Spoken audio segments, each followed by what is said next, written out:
ইন্নাল্লাযীনা ক্বালু রাব্বুনাল্লাহ সুম্মা ইসতাকামু তাতানাজ্জাল আলাইহিমুল মালায়েকা আল্লা তাখাফু ওয়া লা তাহজানু ওয়া আবশিরু বিল জান্নাহ। আমার ভাইজান, বিশ্বনবীর সাহাবী হারাম ইবনে মিলহান বিশ্বনবীর দোয়া নিয়ে যখন রওনা হয়ে গেলেন, বাহরাম শহরের ভিতরে যখন পৌঁছে গেলেন, হযরত খুবাইব রাদিয়াল্লাহু তাআলা আনহুর সামনে যখন যাইয়া দাঁড়াইয়া গেলেন, দাঁড়ায়া দেখে ওই সাহাবীর উপরে একমাত্র খুবাইব ছাড়া প্রতিটা মানুষের উপরে আক্রমণ করা হয়েছে। 70 জন সাহাবীর ভিতরে 69 জন সাহাবীকে কতল করা হয়ে যায়। কেবলমাত্র বাকি আছে বিশ্বনবীর সাহাবী হযরত খুবাইব। হারাম ইবনে মিলহানের কাছ থেকে চিঠিটা নেওয়ার জন্য বীর মাওলা নামক প্রান্তরের ভিতরে এমন একটা পরিস্থিতি হয়ে যায়, হারাম ইবনে মিলহান বলেন, আমি এই চিঠি খুবাইব ছাড়া যেন প্রতিমধ্যে কারোর কাছে না যাই। আমার ভাই, এই জায়গা থেকে কিন্তু আপনি মাসআলা একটা বুঝতে হবে যে আমাদের কাছে যদি কেউ কোনো জিনিস পাঠায়, আমরা করি কি? বাসার গেটের সিবাই যে খুলে দেখি যে কি লেখছে। আগে আমাকে দেখতে হবে, তারপরে পৌঁছাইতে হবে, এটা হলো আমাদের আদত। অথচ মুসলমানের কাজ কি ছিল? যে তোমার কাছে যেইভাবে দিবে তুমি এইভাবেই পৌঁছাবে। হারাম ইবনে মিলহান দরেও নাই, যেইভাবে নবীজি দিছে এইভাবে হাতের ভিতরে ঢুকাইছে।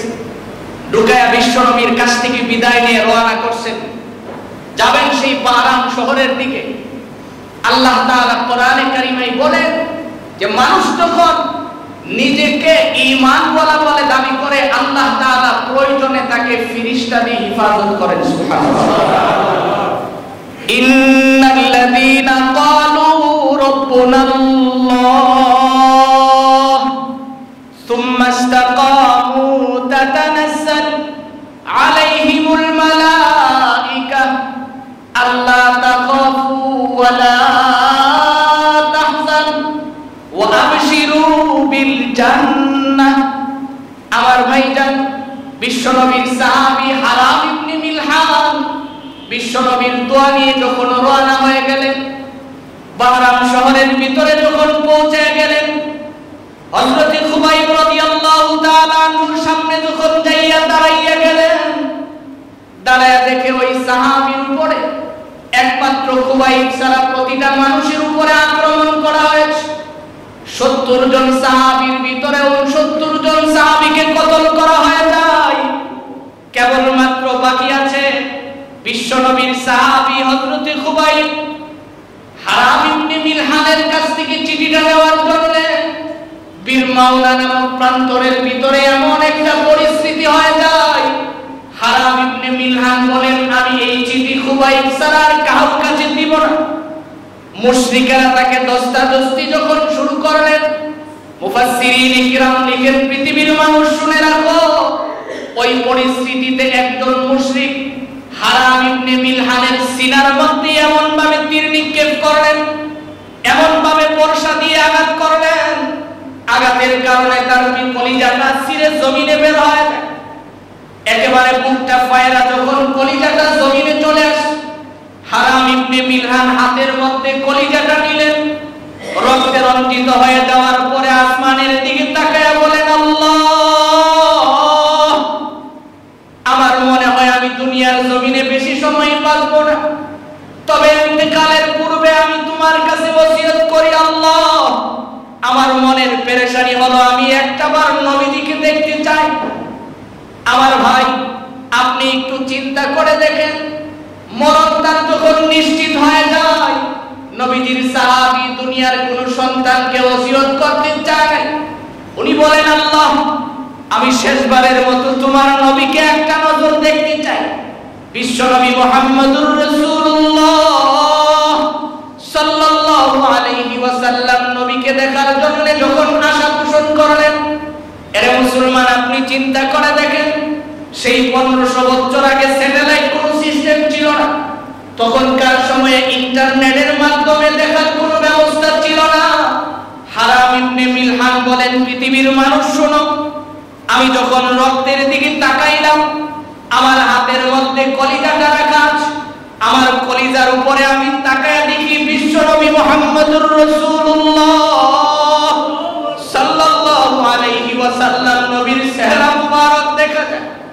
নবীজি মসজিদে নববীর ভিতরে বসা আছে, বিশ্বনবীও এইভাবে হাতটাকে ধরলেন, হাতের ভিতরে আমাকে দেখতেছে আর জিজ্ঞেস করে, হারাম, এর হারাম ইবনে মিলহান, তোমার মনে হয় খুব বেশি কষ্ট হচ্ছে? হারাম ইবনে মিলহান বলেন, ইয়া রাসূলুল্লাহ, নবী আমার কোনো কষ্ট হয় নাই, আমি আপনাকে দেখতে পাচ্ছি। যাওয়ার আগে আমি দুইটা সুসংবাদ আপনাকে শোনাইতে চাই। এক নম্বরে হলো, নবী আমার রক্ত যখন বের করে দেওয়া হয়, আমি এই রক্তের ভিতরে রব্বে কারীম আমার জান্নাতের ঘরটা আমার সামনে দেখায়া দিয়েছেন, সুবহানাল্লাহ। দুই নম্বরে নবী আমি সুসংবাদ দিতে চাই, আমি আপনার হাত ছাড়া এই জিনিসটা কারো হাতে দেই নাই। এই যে দেখেন না, আমার কলিজাটা বের করে দিয়েছি, আমি এক হাতে আমার কলিজা ধরে রাখছি, আরেক হাতে এখনো মুষ্টিবদ্ধ করে আপনার চিঠিটা হাতের মধ্যে রেখে দিয়েছি। নবী আপনি সাক্ষী হয়ে দাঁড়ায়া যান, আমি আপনার আমানত কোনোদিন খেয়ানত করি নাই। এই কথা বলার সঙ্গে সঙ্গে হারাম ইবনে মিলহান জমিনে ঢলে পড়লেন। উনি যখন শাহাদাত বরণ করলেন, হযরত খুবাইব রাদিয়াল্লাহু তাআলা আনহুকে তারা বন্দী করলেন, মক্কার বাজারে বিক্রি করে দিলেন। মুশরিকেরা উচ্চ দামে কিনে তাকে ঘরের ভিতরে নিয়ে দরওয়াজা বন্ধ করে বলে, আরে খুবাইব, তোমাদের সাথে আমার পূর্বের অনেক শত্রুতা আছে, কারণ যুদ্ধের ময়দানে তুমি বীরের বেশে মুসলমানের হইয়া আমাদের আত্মীয় স্বজনকে কতল করছো, এই জন্য এখন তোমারে আমরা এমনিতেই মারব না, দরওয়াজা বন্ধ করে করে না খাইয়া খাবার না দিয়ে মারব। দরওয়াজা বন্ধ করে ঘরের ভিতরে রাখলেন। মুফাসসিরিন কিরাম লিখেন, এক মাস হয়ে যাওয়ার পরে দরওয়াজা খুললেন। খুবাইবের শরীর যখন কঙ্কালের মতো হয়ে যায়, মুশরিকেরা জিজ্ঞেস করে, খুবাইব তোমাকে এই মুহূর্তে মারা হবে, শুলিতে চড়ানো হবে, ইন্তেকালের পূর্বে তোমার কোনো আশা আকাঙ্ক্ষা থাকলে আমাদেরকে বলতে পারো। খুবাইব রাদিয়াল্লাহু তাআলা দাঁড়ায়া বলেন, মুশরিকেরা শোনো, তোমাদের কাছে আমার বেশি কিছু চাওয়ার নাই, কারণ হলো আমি তোমাদের কাছে তিনটা জিনিস চাইব, আমাকে একটু সময় দিবা, আমার ইন্তেকালের পূর্বে আমি নবীর তিনটা সুন্নাত মানতে চাই, সুবহানাল্লাহ। নবীজির তিনটা সুন্নতের উপরে আমল করতে চাই। এক নম্বরে হলো, আমার হাতে একটা কেসি দিবা। এক মাস আমার মুছ না কাটার কারণে মুছগুলি অনেক লম্বা হয়ে গেছে, এই জন্য আমি চাই এটাকে সুন্নত মোতাবেক কাটবো, কেননা আমার শাহাদাতের পরে যখন আল্লাহর দরবারে আমাকে দাঁড়াইতে হবে, রব্বে কারীম তো নিষেধ করেছেন লম্বা মুছ রাখা হারাম, এই জন্য আমি এত লম্বা মুছ নিয়ে মালিকের কাছে দাঁড়াইতে চাই না। এই জন্যই তো রব্বে কারীম বলেন, দুনিয়ার মানুষ তোমরা শুনো, আল্লাযী আতামাহুম মিন জু' ওয়া আমানাহুম মিন খাউফ। আল্লাহ তাআলা বলেন, মানুষের ভিতর থেকে আমি ভয় নামক বস্তুটা উঠায়া দিব। কঠিন মুসিবতের ভিতরে পড়ে গেলেও আমি আল্লাহকে ভুলবে না, আমি আল্লাহর ভালোবাসা ছাড়া যে জিনান সিনার ভিতরে অন্য কিছু থাকবে না, ওদের কাছে দুনিয়ার কোনো ভয়ভীতি কাজ করবে না। খুবাইব রাদিয়াল্লাহু তাআলা আনহু বলেন, মরে যাব অসুবিধা নাই, কিন্তু এক নম্বরে তোমাদের কাছে আমার আবেদন হলো, মরার পূর্বে আমাকে একটা কেসি দাও, একটা খুর দাও, যেই খুরের দ্বারা আমি মুসগুলি ছোট করতে পারি। এই জন্য মুসলমান ভালো করে মনে রাখতে হবে, মুসলমান কোনোদিন মুস লম্বা করে না খাটো করে রাখে। এখন কেউ যদি এই পর্যন্ত লম্বা মুস রাখে, বুঝতে হবে সে সুন্নতের ভিতরে আছে, তার সুন্নত আছে। অনেক সময় রাস্তাঘাটে হাঁটার সময় দেখি বহু মানুষ আছে পাগলের বেশি ঘোরাফেরা করে, আইসা খাবার চায়। আপনার জন্য উচিত হবে ওরে দইরা আগে মুসগুলি কেটে দিবেন। আগে কি করবেন? মুসগুলি কাটবেন। খানা খাইতে গেলে তো মুখ বের করতে হবে। আমি নিজে দেখছি, মাহফিলে যাওয়ার সময় এরকম গ্লাসের মধ্যে এসে ঢুকতেছি, গ্লাস খুলছি গাড়ির, তাকে দেখি বলতেছে আমি 3 দিন ধরে খাই না, কিছু দিয়ে দাও। তো আমার বড় ছোট মানে যারাই পাই 2 টাকারই করে কথা বলে। কেন বলে বুঝাইতে চাই যে আমি অনেক কিছু। তা আমরা তো বুঝেই করি। আমি বললাম আপনি যে খাবেন আপনার মুখ কোথায়, একটু আসেন সেলুনে যায়, আগে মুখটা বের করি তারপরে খাবার দেই। বলার সঙ্গে সঙ্গে দেখছি আস্তে আস্তে হাঁটা শুরু করে দিয়েছে। এই জন্য আমার ভাই মনে রাখতে হবে, মুসলমানের জন্য মুস লম্বা করা হারাম না হালাল? হারাম। মুস দুইয়া যে পানি ভিতরে ডুববে এটা কি হবে? হারাম হয়ে ডুববে। এই জন্য মুস ছোট করে ফেলতে হবে।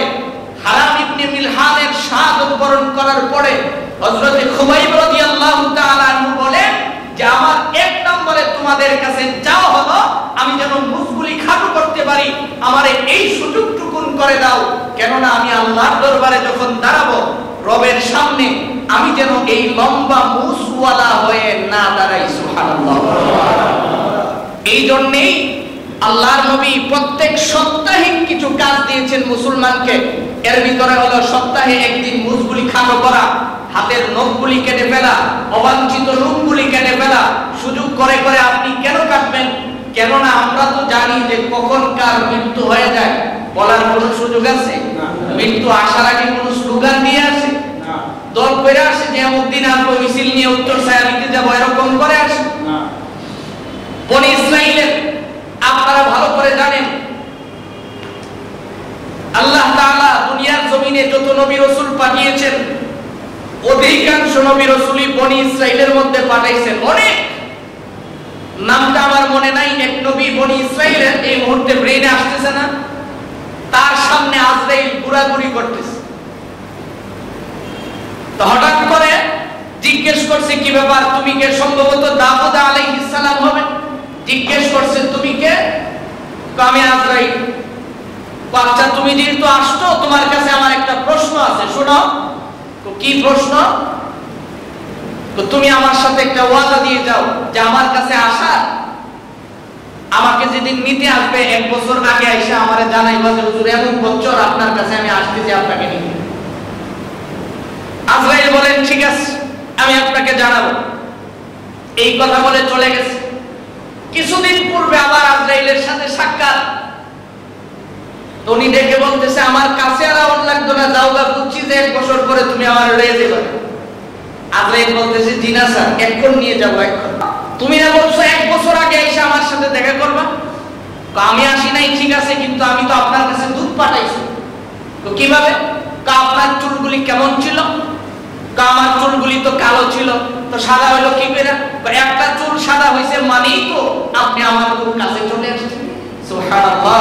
এই জন্য আমার ভাই, তা আমার একটা দাড়ি আপনি একটু চিন্তা করেন না, যে একটু আপনার অবস্থান থেকে একটু চিন্তা করেন যে আজকে আপনার ছেলের দাড়ি যেমন কসকসে কালো চুলগুলি, আপনার তো এক সময় এরকম ছিল, আজকে সাদা হয়ে গেছে। তো এক সময় আমি তো গত কয়েকদিন আগে দেখছি যে আমার মাথার কয়েকটা চুল সাদা হয়ে গেছে। তার কতদিন বাঁচবো তার কোনো নিশ্চয়তা আছে? এই জন্য মনে রাখতে হবে আমি যখনই বিদায় হয়ে যাই পৃথিবীর থেকে, আল্লাহ তাআলা যদি আমার অন্তর থেকে ভয়টা সরায়া দেন, আল্লাহ যে বলছেন ও আমানাহুম মিন খাউফ, তোমার অন্তর থেকে সমস্ত ভয়ভীতি আমি সরায়া দেব। মরণের ভয় এটাও যদি আমার অন্তর থেকে সরে যায়, জাহান্নামের ভয় যদি আমার অন্তর থেকে সরে যায়, তাহলে বুঝতে হবে যে আমার অন্তরে শুধু আশা দিয়ে ভরপুর থাকবে, জান্নাতের আশা।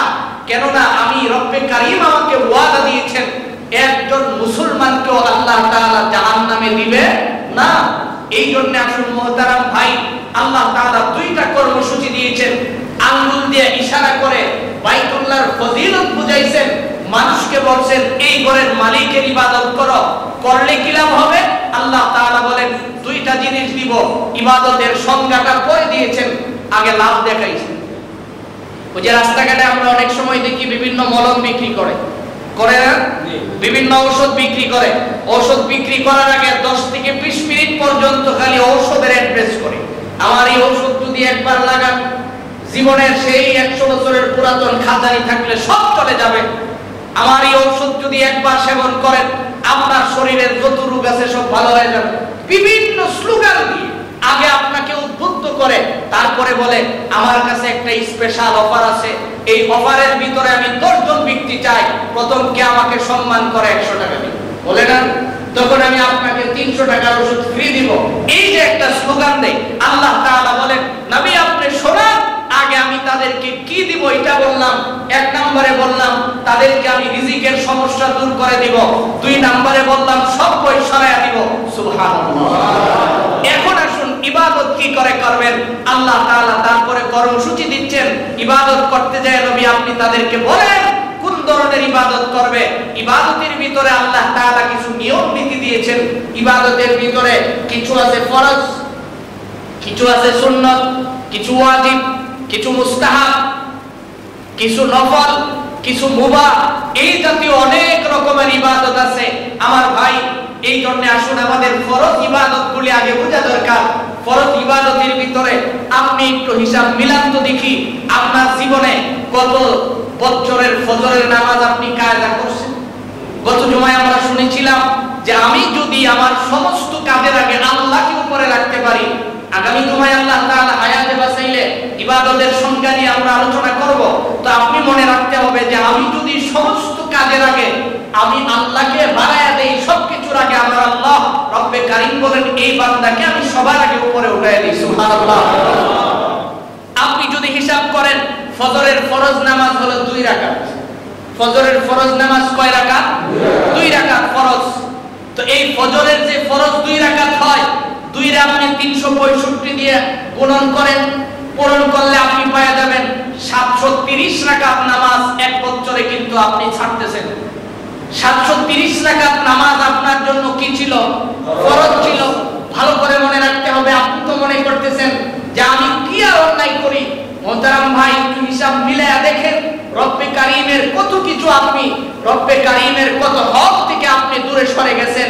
ফজরের 2 রাকাত যদি এক বছরে, সেই আবার যদি আপনি যোহরেরটা গুণন করেন দেখতে পাবেন 365 দিনে 1460 রাকাত ফরজ নামাজ আপনি ছেড়ে দিলেন। সেই আবার যদি আসরের করলেন তাও তো 4 রাকাত, 1460 রাকাত ছাড়লেন। মাগরিবের 3 রাকাত করে যদি ছাড়লেন 1095 রাকাত নামাজ আপনি ছেড়ে দিলেন। ইশারের 4 রাকাত হলে 1460 রাকাত ছাড়লেন। এইভাবে আপনি 6205 রাকাত ফরজ নামাজ মোট আপনি যদি ছেড়ে দিলেন এক বছরে, তাহলে আপনি চিন্তা করেন কত রাকাত নামাজ আপনার কাছ থেকে ছুটে গেল। আপনি তো আবার মনে করতেছেন যে আল্লাহর কি ফরজগুলি আমি ছেড়ে দিছি। একটু হিসাবটা মিলান না যে আপনি বালেগ হওয়ার পর থেকে কত রাকাত ফরজ নামাজ আপনার কাছ থেকে বিদায় হয়ে গেছে। এই এক বছরে যদি আপনি 365 দিয়া 5 দিয়ে পূরণ দেন, 5 বেলার নামাজ, 5 ওয়াক্তের নামাজ, 1825 ওয়াক্তের নামাজ তো আপনি ছেড়ে দিলেন। অথচ আপনি উদাসীন। অথচ এই একটা বছরের মূল্য কত? আমরা রমজানের শেষ জুমায় কিন্তু শুনেছিলাম যে একজন ব্যক্তি আল্লাহর কাছে একজন যুদ্ধের ময়দানে শাহাদাত বরণ করছে, আরেকজন 1 বছর হায়াত বেশি পাইয়া স্বাভাবিকভাবে ইন্তেকাল করছে। অথচ ওই শাহাদাত ওয়ালার আগে স্বাভাবিক মৃত্যুবরণকারী ব্যক্তি জান্নাতে যাবে। সুবহানাল্লাহ। কেন? ওই যে তার 1 বছরের ভিতরে 6205 রাকাত ফরজ নামাজ আছে, এর সাথে যদি আপনি সুন্নতগুলি অ্যাড করেন, এর সাথে যদি আপনি নফলগুলি অ্যাড করেন, এর সাথে যদি আপনি ওয়াজিব নামাজগুলি অ্যাড করেন, কত রাকাত নামাজ বেশি হয়ে যাবে। কিন্তু আজকে আমি উদাসীন। আমি মনে করতেছি ফজরের গেলে কি হয়েছে, আমি তো আবার জোহর করতেছি। এই জন্য মোহতারাম ভাই নিজের জীবনটাকে একটু হিসাবের মধ্যে নিয়ে আসুন। আল্লাহর নবী তো এই জন্য বলছেন হাসিবু আনতু হাসাবু। বিশ্বনবী বলেন তুমি হিসাবের ভিতরে ঢুকো। রাতের বেলায় ঘুমাচ্ছ, ব্যবসার হিসাব করো, ব্যবসা শেষ। ওই যে ব্যাংকে যারা চাকরি করেন আমাদের থেকে ভালো বুঝেন, আপনি 4টা পর্যন্ত ব্যাংক নিয়মতান্ত্রিক করার পরও আরো 3 ঘন্টা ব্যাংকে কাজ করতে হয়। আজকে সারাদিন কি করলেন? আপনার হাতে কতগুলি কাজ আসছে, সবগুলি ক্লোজিং দেখে আপনার বের হতে হয়। কিন্তু ঘুমানোর পূর্বে যদি আপনি বিছানায় শুয়ে শুয়ে আজকের হিসাব মিলান যে আজকের দিনে আমি কয়টা গুনাহ করলাম, আজকের দিনে কয়টা মানুষের সাথে আমি বেয়াদবি করলাম, আজকের দিনে কতজন মানুষ আমার সাথে বেয়াদবি করছে, ঘুমানোর আগে যদি হিসাব মিলে বলেন আল্লাহ আমার সাথে যারা বেয়াদবি করছে আমি সবারে মাফ করে দিয়ে ঘুমায় গেলাম। রব্বে কারীম বলেন ঘুমানোর আগেই আমি রব্বে কারীম আমার সাথে তুই যত বেয়াদবি করছ সবগুলির থেকে মাফ করে দিয়ে তোরে জান্নাতের মেহমান হিসাবে ঘরের ভিতরে শোয়া দিলাম। কত সহজ, কিন্তু আপনি আমি হিসাবটুকুন বুঝতেছি না। এই জন্য মোহতারাম ভাই, ভালো করে মনে রাখতে হবে, আমার থেকে যেন কোনো ফরজ ইবাদত ছুটে না যায়, আমার থেকে যেন একটা সুন্নত না ছুটে। এই জন্য ভালো করে মনে রাখতে হবে, আমার সামনে যে ইবাদতগুলি আসে, আসুন আমরা এখন মূল কথায় যাই, যে আমার সামনে যখন আল্লাহু আকবারের দড়িটা মাথায়, আমার কান দিয়ে যখন আওয়াজটা ঢুকে, মনে করতে হবে পৃথিবীর কোনো কাজ নামাজের আগে নাই। আগে হবে নামাজ, তারপরে হবে আমার দুনিয়ার কাজ। যদি নামাজটাকে আমি আগে বাড়ায় দিতে পারি, ফায়দা আমার কি দাঁড়াবে? ইতিহাস তালাশ করলে দেখেন, আব্দুল্লাহ ইবনে মুবারক রহমাতুল্লাহ আলাইহি এত বড় বুজুর্গ ছিলেন, এত বড় মুহাদ্দিস ছিলেন, এত বড় আল্লাহওয়ালা ছিলেন। তার ব্যাপারে ব্যাখ্যা দিতে গেলে বহু সময়ের প্রয়োজন। এক কথায় তাবেঈদের মধ্যে আব্দুল্লাহ ইবনে মুবারক হলো উল্লেখযোগ্য একজন ব্যক্তি, যার ব্যাপারে কার কোনো প্রশ্ন নাই। সেই আব্দুল্লাহ ইবনে মুবারক বলেন, মক্কার জমিনে একবার বৃষ্টি হয়। আমি সফর করতে করতে মক্কাতে গেলাম, যাওয়ার পরে বৃষ্টি নাই। শুনলাম ইস্তিসকার নামাজ পড়া হবে, বৃষ্টির জন্য সবাই দোয়া করবে, আলান হচ্ছে। আমিও গেলাম, নামাজে শরীক হমু, কিন্তু আমি যাইতে যাইতে সবার পরে পিছনে গিয়ে দাঁড়াই। পিছনে যখন দাঁড়াইছি, দেখি সব মানুষ নামাজের জন্য প্রস্তুত, নামাজ আদায় করবেন, আল্লাহর কাছে দোয়া করবেন। পাহাড়ে, মক্কার মরুভূমি তো আর আমাদের বাংলাদেশের মতো সমতল ভূমি না, উঁচু নিচু। একটা টিলার অন্তরালে জীর্ণ শীর্ণ একজন মানুষ, কালো কুৎসিত বর্ণের, এই মানুষটা আসলো। সবাই দাঁড়িয়ে আছে, আমিও দাঁড়িয়ে রয়েছি, কিন্তু দেখি ওই মানুষটা জমিনে মাথা টেকায়া রব্বে কারীমের কুদরতি পায়ে সিজদা করলেন। সুবহানাল্লাহ। সিজদা করে বলতেছে, মালিক, তোমার সাথে আমার বেশি কিছু চাওয়ার নাই। এতগুলি মানুষ আসছে বৃষ্টির জন্য, আমি জমিনে মাথাটা লাগাইলাম, যতক্ষণ পর্যন্ত বৃষ্টি না হবে এই জমিন থেকে আমি আমার কপাল উঠাবো না। একটা মানুষের কতটুকু বিশ্বাস হলে, আব্দুল্লাহ ইবনে মুবারক বলেন, আমি তার কথা শুনে আচানক হয়ে গেলাম। স্বাভাবিকভাবে আমরা একজন আরেকজনের সাথে কথা বলি, সে দেখা যায় এইভাবে আল্লাহর সাথে কথা বলতেছে। আব্দুল্লাহ ইবনে মুবারক বলেন, আমি তাকে দেখি, তার কথা বলতে দেরি 2, 4, 5, 10 সেকেন্ডের ভিতরে আসমান কালো হয়ে এমন জোরে বৃষ্টি আসছে, সকলেই বৃষ্টিতে ভিজে যার যার বাড়িতে ঢুকছে। সুবহানাল্লাহ। আব্দুল্লাহ ইবনে মুবারক রহমাতুল্লাহ আলাইহি বলেন, এখন তো আমার বুঝার আছে যে আল্লাহর বান্দা থাকে কোথায়। আমি আস্তে আস্তে তার পিছন অনুসরণ করলাম, হাঁটতে হাঁটতে যায় দেখি সে এমন জায়গায় ঢুকছে, আমরা জানি মক্কার মধ্যে সে প্রসিদ্ধ একজন গোলাম বিক্রেতার বাড়ির দিকে ঢুকছে। আমি পরের দিন সকালবেলা গেলাম, মালিকের কাছে যায় বললাম, আমার একটা গোলাম কিনা দরকার। মালিক আমার আইনা অনেক গোলাম দেখাইলেন, কিন্তু গতকালকে আমি যাকে দেখছি তাকে আমারে দেখায় না। আয়েশা বলতেছে, এই গোলামটার মূল্য এত টাকা, ওই গোলামের মূল্য এত টাকা, এইরকম করে করে বিভিন্ন গোলাম আমাকে দেখাচ্ছে। আমি বলতেছি, আর কোন গোলাম আসেনি বলো? এরপরে আবার একটা আনে। সর্বশেষ আমি যখন বললাম, না এগুলি হবে না, আমার অন্য কোন গোলাম লাগবে, গোলাম বিক্রেতা বলে, আমার কাছে একজন হতভাগা গোলাম আছে, যার শরীরে কোন প্রকার শক্তি নাই, মানুষের কাজ করবে দূরের কথা, আমার কাজই তার করা সম্ভব হয় না। এই গোলামটাকে নিয়ে আমি অনেক বিপদে আছি। তাকে যেই টাকা দিয়ে কিনছি এর অর্ধেক দিলেও আমি তোমারে দিয়ে দিব। এখন তুমি কি দেখতে চাও?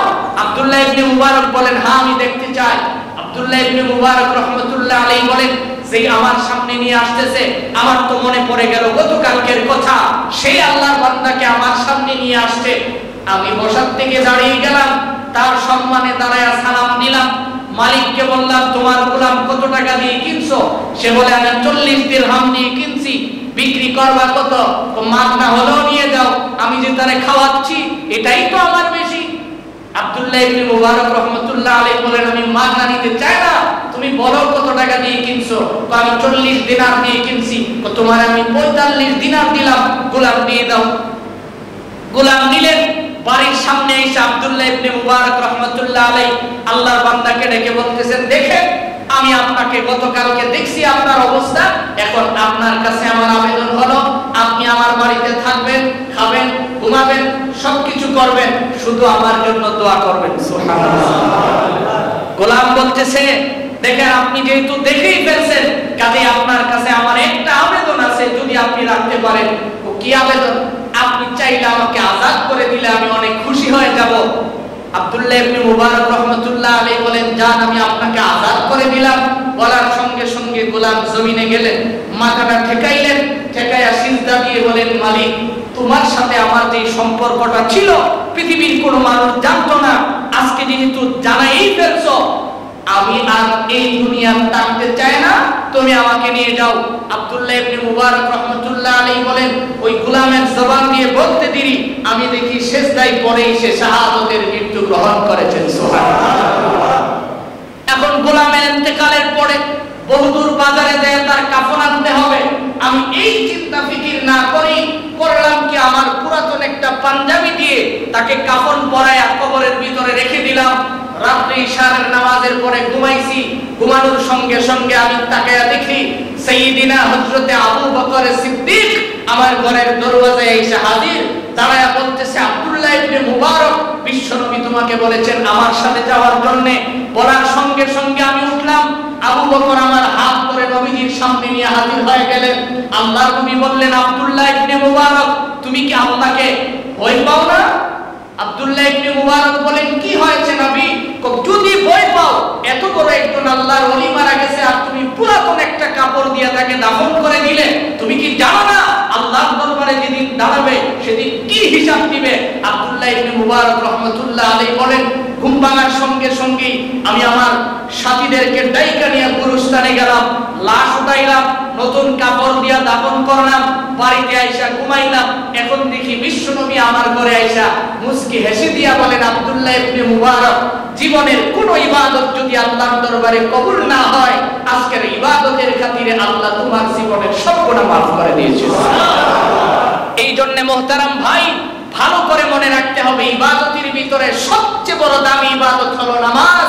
যে নামাজের মাধ্যমে বান্দা আল্লাহর কাছে চলে যায়, যে নামাজের মাধ্যমে বান্দা আল্লাহর সবচেয়ে নিকটে চলে যায়, যে নামাজে যখন মানুষ দাঁড়ায়। এই জন্যই তো দেখেন মসজিদের ভিতরে কোনো বাদশার ভেদাভেদ নাই, মসজিদের ভিতরে কোনো আমিরের আলাদা কোনো জায়গা নাই, মসজিদের ভিতরে ফকিরের কোনো আলাদা জায়গা নাই, মসজিদের ভিতরে মিসকিনের কোনো আলাদা কোটা নাই। যে কোনো মানুষ আগে ঢুকবে, আগের কাতারে দাঁড়াবে। এই জন্যই তো রব্বে কারীম বলেন, বান্দা যখন আমার ঘরে যাইয়া আমার ইবাদত শুরু করে, আল্লাহ তাআলা এই ইবাদতের মাধ্যমে বান্দাকে আল্লাহর সবচেয়ে কাছে নিয়ে যান। সুবহানাল্লাহ। এই জন্য আমার ভাই, আজকে আমরা যে জিনিসটুকু বুঝলাম, আল্লাহ তাআলা বলেছেন মানুষের অন্তর থেকে দুই জিনিস সরায়া দিবে। এক নম্বরে হলো রিজিকের সমস্যা, দুই নম্বরে অন্তরের সমস্ত ভয়। আসুন আগামী জুমায় আমরা চেষ্টা করব ইনশাআল্লাহ, কোন ইবাদত যদি আমরা করতে পারি আল্লাহ তাআলা এই দুই জিনিসের জিম্মাদার হবেন, ওই ব্যাপারে সবিস্তারে আলোচনা শুনব। আজকে এইটুকু আমরা বুঝলাম, আল্লাহ তাআলা বলছেন আল্লাহর ইবাদত করলে, মালিকের ইবাদত যদি কোনো মানুষ সঠিকভাবে করে, আল্লাহ তাআলা তাকে দুইটা পুরস্কার দান করেন। আল্লাযী আত'আমাহুম মিন জু', এক নম্বরে রিজিকের সমস্যা, ও আমানাহুম মিন খাউফ, দুই নম্বরে অন্তর থেকে সমস্ত ভয়ভীতি সরায়া দেন। আল্লাহ তাআলা আমাদের সকলকে কোরআন ও হাদিস বুঝে শুনে আমল করার তৌফিক দান করুন। সকলে বলুন আমিন। মুহতারাম ভাই, এখন আসুন, আপনারা তো জানেন ইতিমধ্যে আমাদের এই মসজিদ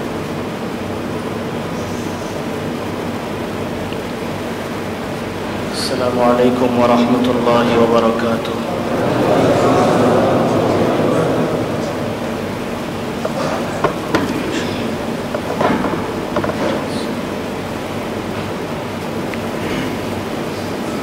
আলহামদুলিল্লাহিল্লাযী আবদাআল আফলাক ওয়াল আরদিন, والصلاة والسلام على أشرف الأنبياء محمد وعلى آله وصحبه ما دامت الملوان، ونشهد أن لا إله إلا الله وحده لا شريك له، ونشهد أن سيدنا وسندنا وحبيب ربنا ومحبوبنا ومعشوقنا ومولانا محمد محمدا عبده ورسوله صلى الله تعالى عليه وعلى آله وأصحابه وبارك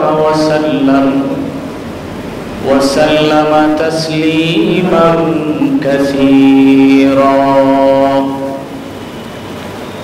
أما بعد فأعوذ بالله من الشيطان الرجيم.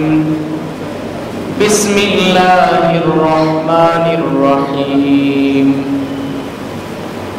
فليعبدوا رب هذا البيت الذي أطعمهم من جوع وآمنهم من خوف. صدق الله مولانا العظيم وصدق رسوله النبي الأمي الكريم ونحن على ذلك من الشاهدين والشاكرين والحمد لله رب العالمين.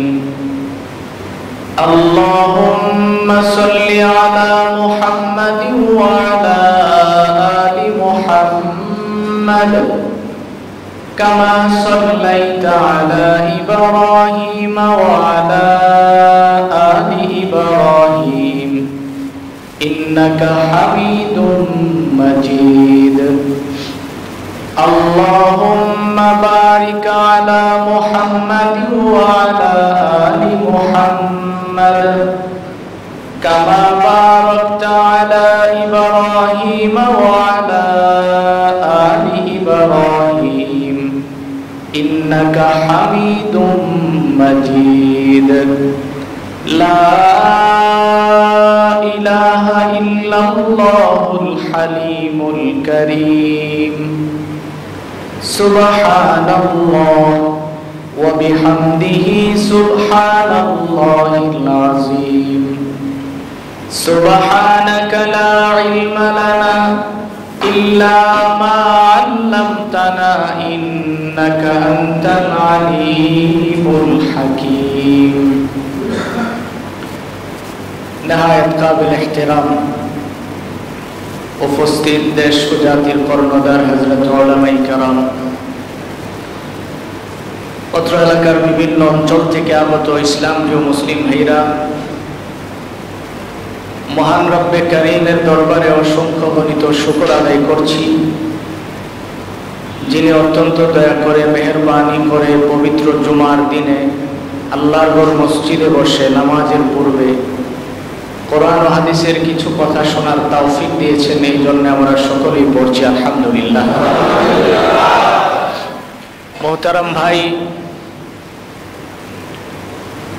আমরা পবিত্র কোরআনে কারিমার সূরা কুরাইশের ধারাবাহিক কিছু কথা শুনতেছিলাম। আজকেও আমি সূরা কুরাইশের শেষ 3টি আয়াত তিলাওয়াত করেছি। আল্লাহ তাআলা যেন তিলাওয়াতকৃত আয়াত এবং হাদিসের আলোকে আমাকে ইখলাসের সহিত কিছু কথা বলার এবং আপনাদের সকলকে আমল করার নিয়তে শোনার তৌফিক দান করুন। সকলে বলে আমিন। মোহতারাম ভাই, গত জুমায় আমরা শুনেছিলাম আল্লাহ তাআলা কোরআনে কারিমায় সূরা কুরাইশ নাজিল করে যে কয়টা কথা বলেছিলেন। আল্লাহ তাআলা বলেন, নবী আপনি মানুষদেরকে বলেন ফালিয়াবুদু রাব্ব হাযাল বাইত। মক্কার মানুষদেরকে আপনি আঙ্গুল দিয়ে দেখায়া বলেন যে এই ঘরের মালিকের ইবাদত যদি কোনো মানুষ করে, আল্লাহ তাআলা দুনিয়ার জমিনে তাকে 2টা পুরস্কার দান করেন। সুবহানাল্লাহ। এক নম্বরে হলো আল্লাযী আত'আমাহুম মিন জু', রিজিকের যত প্রকারের সমস্যা আছে সবগুলি থেকে আল্লাহ তাআলা মুক্তি দান করেন। সুবহানাল্লাহ। 2 নম্বর ওয়া আমানাহুম মিন খাউফ, তার অন্তর থেকে সমস্ত ভয়ভীতি মুক্ত করে দেন।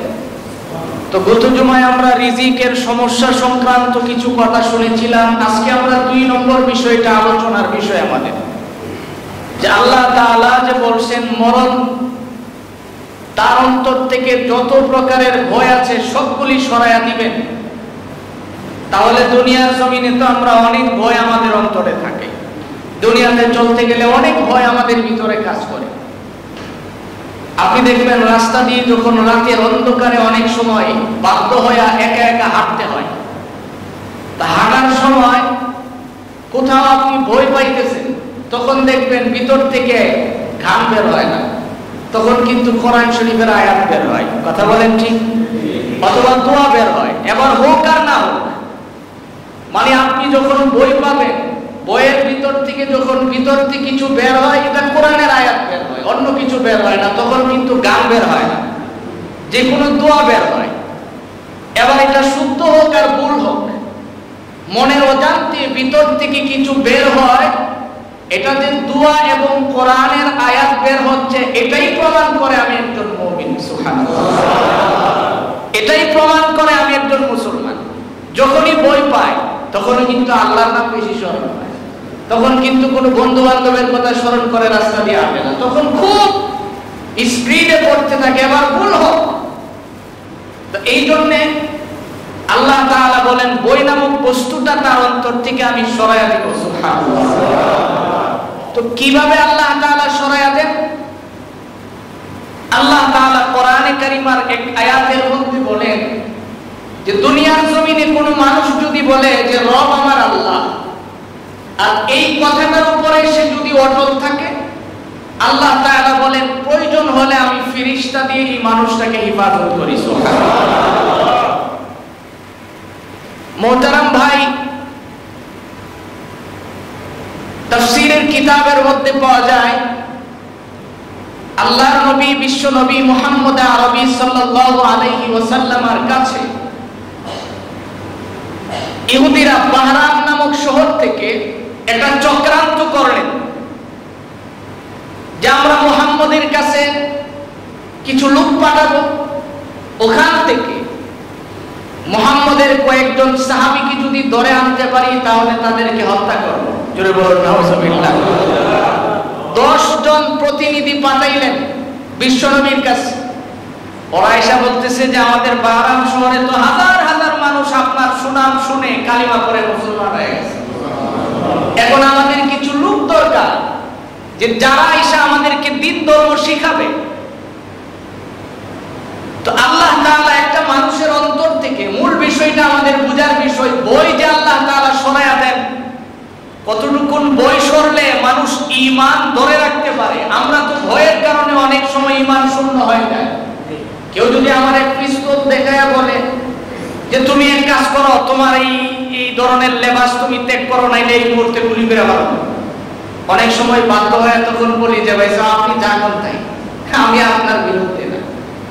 এই যে একটা ভয় আমার ভিতরে কাজ করে, রব তো বলেছেন কোন বই তোমার ভিতরে থাকবে না, কিন্তু আমরা তো বই শূন্য হতে পারতেছি না। কেন? এই কেন জবাবটা একটু পরে আমরা পেয়ে যাবো ইনশাআল্লাহ। নবীজির কাছে খবর আসলো বাহরাম শহর থেকে মানুষ হাজারে হাজার মুসলমান, ওদেরকে দ্বীন ধর্ম শেখানোর জন্য বিশ্বনবী মুহাম্মদুর রাসূলুল্লাহ সাল্লাল্লাহু আলাইহি ওয়াসাল্লাম নবীজির অত্যন্ত আদরের একজন সাহাবী, যার নাম হলো হযরত খুবাইব রাদিয়াল্লাহু তাআলা, উনাকে দিয়ে 70 জন সাহাবী একটা কাফেলা তৈরি করে বাহরাম শহরের দিকে পাঠাইলেন। যেই মাত্র 70 জন রওনা করছে, কিছুক্ষণ পরেই বিশ্বনবীর কাছে জিবরাইল আয়েশা হাজির।